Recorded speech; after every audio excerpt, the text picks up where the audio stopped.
ভারতের সবচেয়ে ভৌতিক রেল স্টেশন, যেখানে সূর্যাস্তের পর কেউ যেতে সাহস পায় না, যেখানে নাকি সাদা শাড়ি পরা এক মহিলার আত্মা আজও ট্রেনের সঙ্গে দৌড়ায়।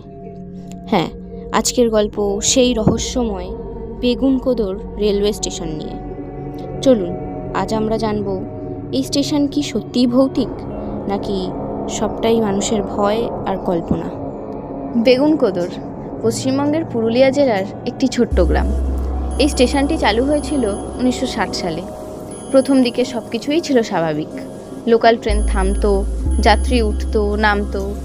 কিন্তু হঠাৎ করেই শুরু হয় এক অদ্ভুত ঘটনা। স্টেশনের এক কর্মচারী দাবি করেন তিনি নাকি রেল লাইনের পাশে সাদা শাড়ি পরা এক মহিলাকে দেখেছেন, যিনি ট্রেনের সঙ্গে দৌড়াচ্ছিলেন। প্রথমে কেউ এটা বিশ্বাস করেন, কিন্তু ধীরে ধীরে আরও অনেকেই এই ঘটনা দেখতে শুরু করে। কেউ বলে সেই মহিলা নাকি ট্রেনের সামনে এসে দাঁড়িয়ে পড়তেন, আবার কেউ বলে তিনি নাকি ট্রেনের গতির সঙ্গে পাল্লা দিয়ে দৌড়াতেন। সবচেয়ে ভয়ের ব্যাপার হলো যে স্টেশন মাস্টার এই ঘটনা প্রথমে বলেছিলেন, তার অস্বাভাবিক মৃত্যু হয়ে যায় কিছুদিন পরেই। ঠিক এরপর থেকেই শুরু হয় আতঙ্ক। লোকজন স্টেশনে আসা বন্ধ করে দেয়, ট্রেন থামা বন্ধ হয়ে যায়, আর একসময় পুরো স্টেশনটাই বন্ধ করে দেওয়া হয়। প্রায় 42 বছর ধরে এই স্টেশনটি পরিত্যক্ত অবস্থায় পড়েছিল।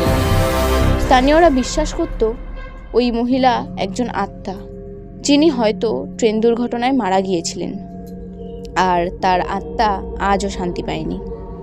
কিন্তু গল্প এখানেই শেষ নয়।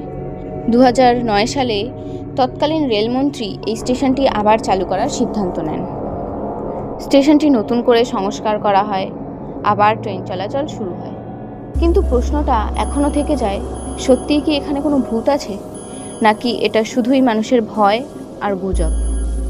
আজও অনেকে দাবি করেন রাতে এই স্টেশনে অদ্ভুত অনুভূতি হয়, কেউ কেউ অজানা ছায়াও দেখেছেন বলে জানান।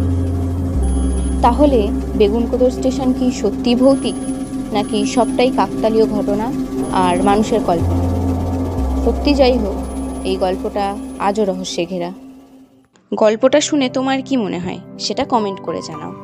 আর এই রকম রহস্যময় গল্প শুনতে চাইলে চ্যানেলটি সাবস্ক্রাইব করে লাইক ও শেয়ার করে ফেলো। আবার দেখা হবে নতুন কোনো ইন্টারেস্টিং রহস্য নিয়ে।